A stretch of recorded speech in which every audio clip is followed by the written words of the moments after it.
let's chat a little dirt racing at Bristol this weekend with Bubba. So with that, we will go ahead and get started. If you're ready, Bubba, we will open it up to, let's go to Dustin Long first. Go ahead, Dustin, why don't you kick us off? Thank you. Bubba, obviously this is only one race out of 36, so there are a lot more opportunities after this, but how does one view this type of race? Is this any more of an opportunity to win? Is this just one of 36? How do you look at this unique event? I'm excited to get there. Obviously, getting the truck race under my belt before Sunday will be very beneficial, I believe, just getting laps and trying to be competitive. But it takes me back to Eldora, not really knowing much or what to expect, and had a really good outing the first time out. I think we finished 7th or 8th, and then coming back the following year and winning. And so that was big. So it kind of takes you back to those moments. We are back with Toyota, back in Toyota family, just like 2014. So that's a plus. But we all have some concerns or some question marks, like what to expect. So we really don't know until we get there. But this is an opportunity for us to go out and get one. And also just how you view the progression of your team at 6 races into the season. Yeah, we've been steadily increasing and improving and showing progress, and that's big. That's what we had talked about from the beginning. Denny's was big on progression and just getting everything underneath us. We've had some things not go our way, but we've been quick to capitalize on that and make sure that doesn't happen again. And so yeah, we'll just continue to go on. Bristol's kind of those wild card races, but take a week off to reset, and then we go into one of my best tracks at Richmond, where JGR's had a lot of success, Toyota's had a lot of success, so I'm excited about that. And oh yeah, I've had a lot of success there too, so we'll see. Thank you. Thanks, Dustin. Next we'll go to Bob Pockris. Go ahead, Bob. Yeah, Bubba, you've won at Eldora, so does that make you at all a favorite this week, or does it make you somebody more to watch, or do you not view that win at Eldora as very applicable to Sunday? I might be one to watch. It might be for some crazy reasons. That's kind of every race. You never know what to expect out of old Bubba Wallace. But no, I think just going into it, just having as much fun as we can. Obviously, you're going to be learning from the moment you hit the racetrack to the time you leave, and how we can be better. We've had our debrief meetings with the JGR guys of what to expect, and the best part is it's not true. But when we're sitting there talking about dirt or listening to Kyle talk about dirt, and Seabell's sitting over there just has this look on his face, is like, you guys have no idea what you're talking about. So it's been pretty funny leading up to that. But I'm just excited for the opportunity. Obviously, I think Larson and Seabell are the ones to watch for, Reddick for sure. But, from my experience at Eldora, it didn't really drive much like a dirt late model or a sprint car. Like, it drove like a really slick asphalt. And you just had to be really mindful of rear grip and forward drive and making sure you're just making your straightaways as long as possible. So we'll see. We ended up beating one of the best dirt guys back in 2014. So see if we can do it again.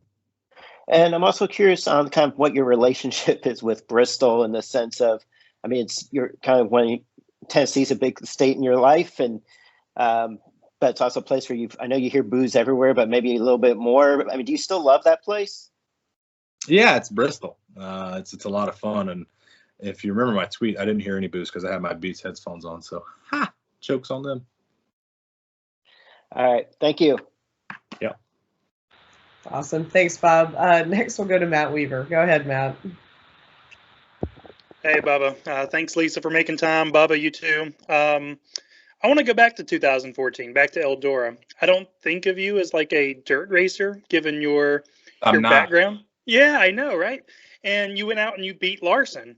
So what were the conditions that led to that outcome? And is there anything that you can look at the Bristol track and say, these are the conditions I need to go out and do it again?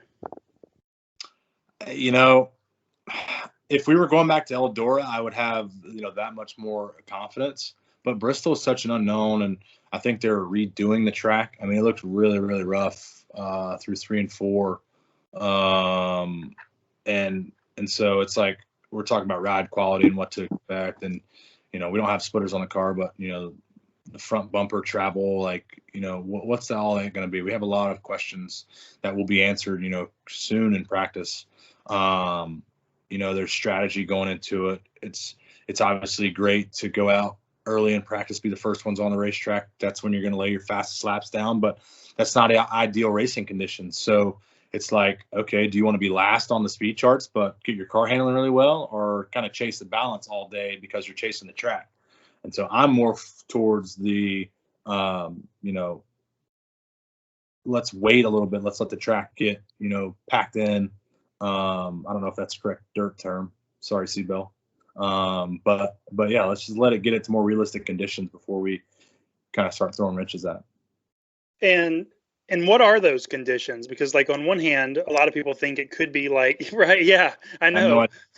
Like on one hand, it could be like old bottom feeding Bristol, quickest way around the racetrack. That's where they're going to lay rubber down first, but it's still a dirt track. So it could, you might have to search around like it's current Bristol with the VH1. Do you have, like, you shrugged, like, do you have any idea for what it could be? No, I don't think any of it idea. Our cars are so different. They're so heavy compared to late models and sprint cars and stuff. And it's just, if you want to have another conversation after practice, then it'll be like, hey, this is what we expect, because we have no idea right now. Thanks, Bubba. Yeah. Perfect. Thanks, Matt. Next, we'll go to Jacob Seelman. Go ahead, Jacob.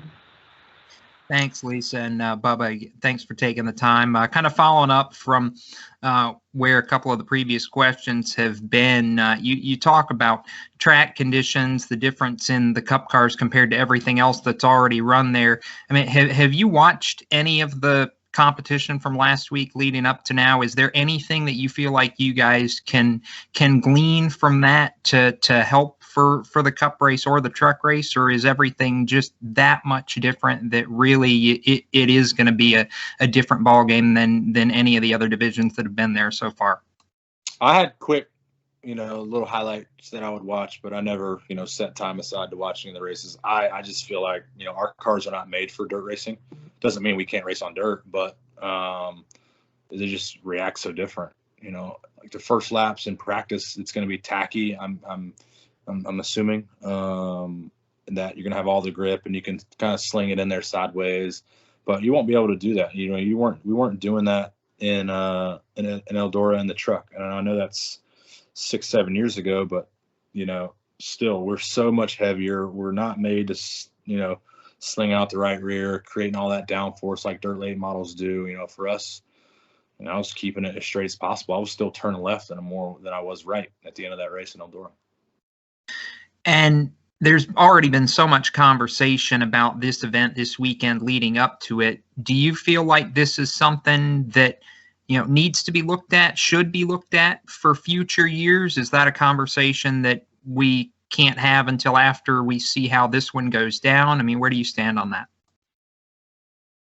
I would say more dirt tracks than road courses, so I'm a fan of that, but hell, who knows? Fair enough. Thanks again.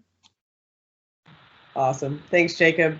Let's go to Michael. He's got the microphone in hand, ready to go. Go ahead, Michael. Thank you very much. Well, Bubba, 2 straight finishes of 16th place at Phoenix and Atlanta, and we have 6 different winners, 6 different tracks to start the year, and so many unknowns coming up ahead with the road courses and of course the Bristol dirt race. But with so much parity this season, and it seems as if the competition's more wide open than ever before, do you think that you finally getting your first Cup win is not just a matter of if, but when this year? Yeah, I believe so. I think it's, with everything that's going on and the direction that we're heading, it's only a matter of time before we can really start hitting on some strides with everything at 2311.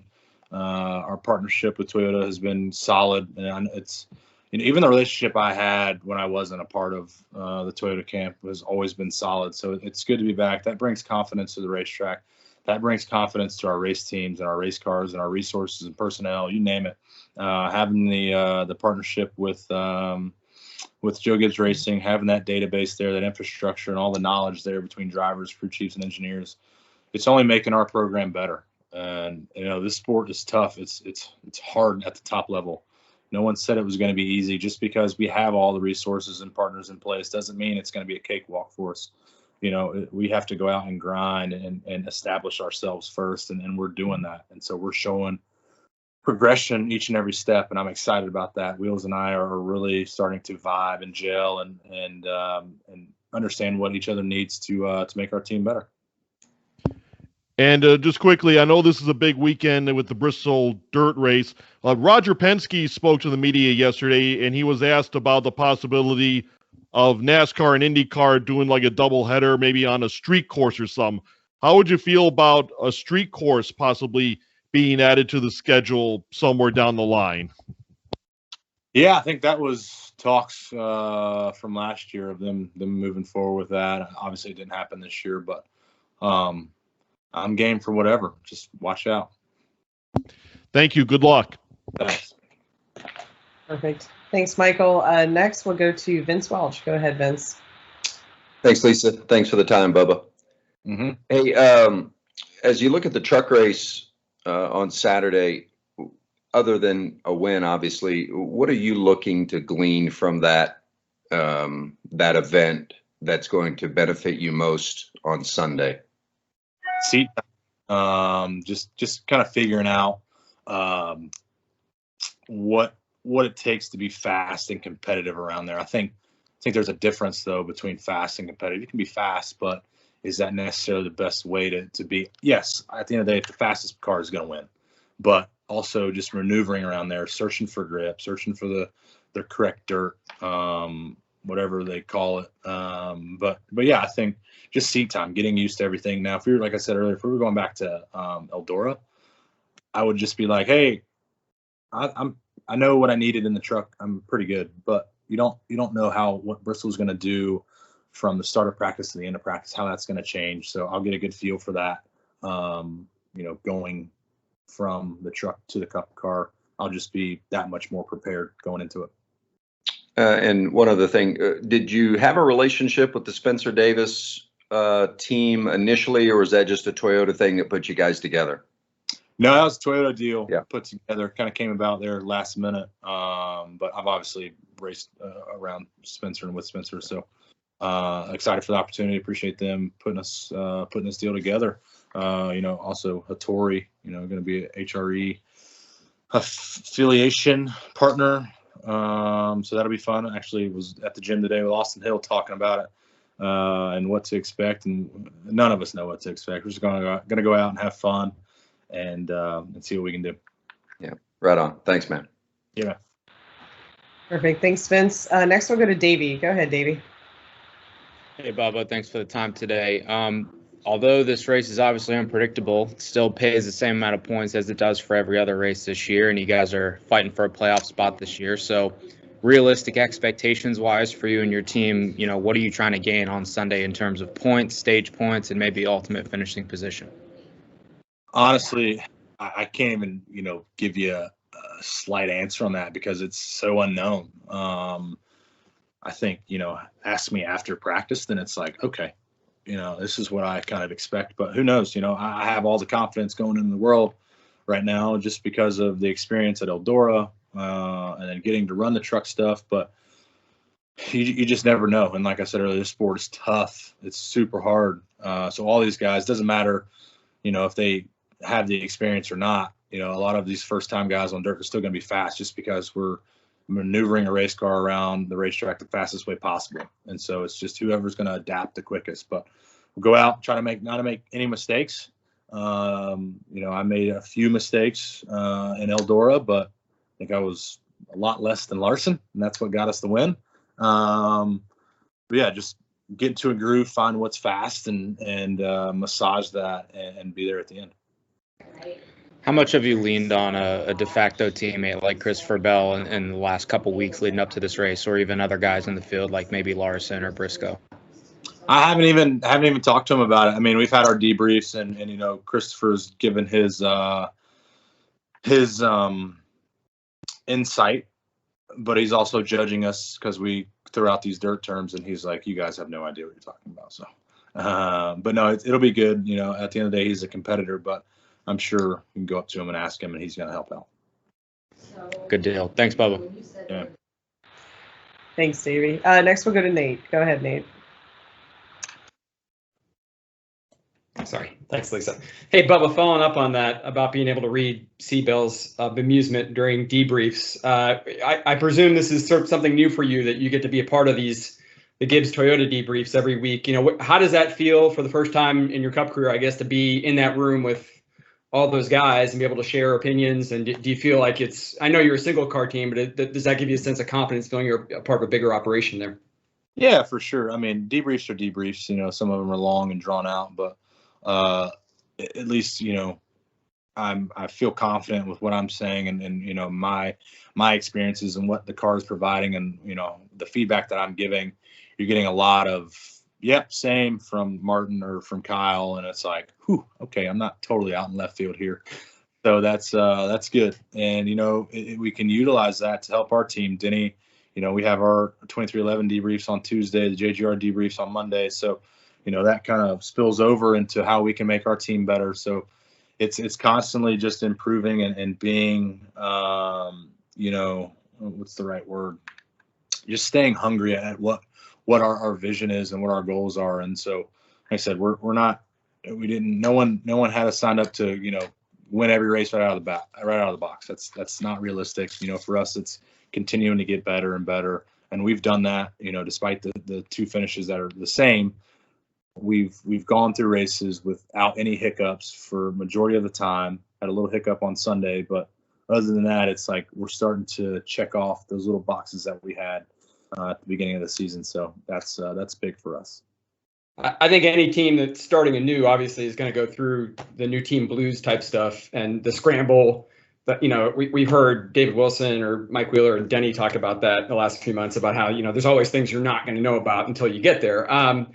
6 weeks into this, and have the anxious moments kind of lessened a little bit like that for you? Do you feel like, I mean, I know you felt like you were probably going to get to this point, like you said, where you don't have the hiccups, but is it, I guess, reassuring that it seems like you guys are kind of getting past that new team phase and now it's like you're in the rhythm weekly? Yeah, we definitely are. We had a really strong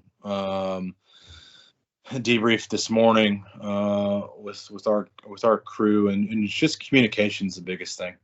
You know, what I'm feeling, what I need, your number scales, everybody's different, and making sure that I provide the right feedback is crucial for making our program progress.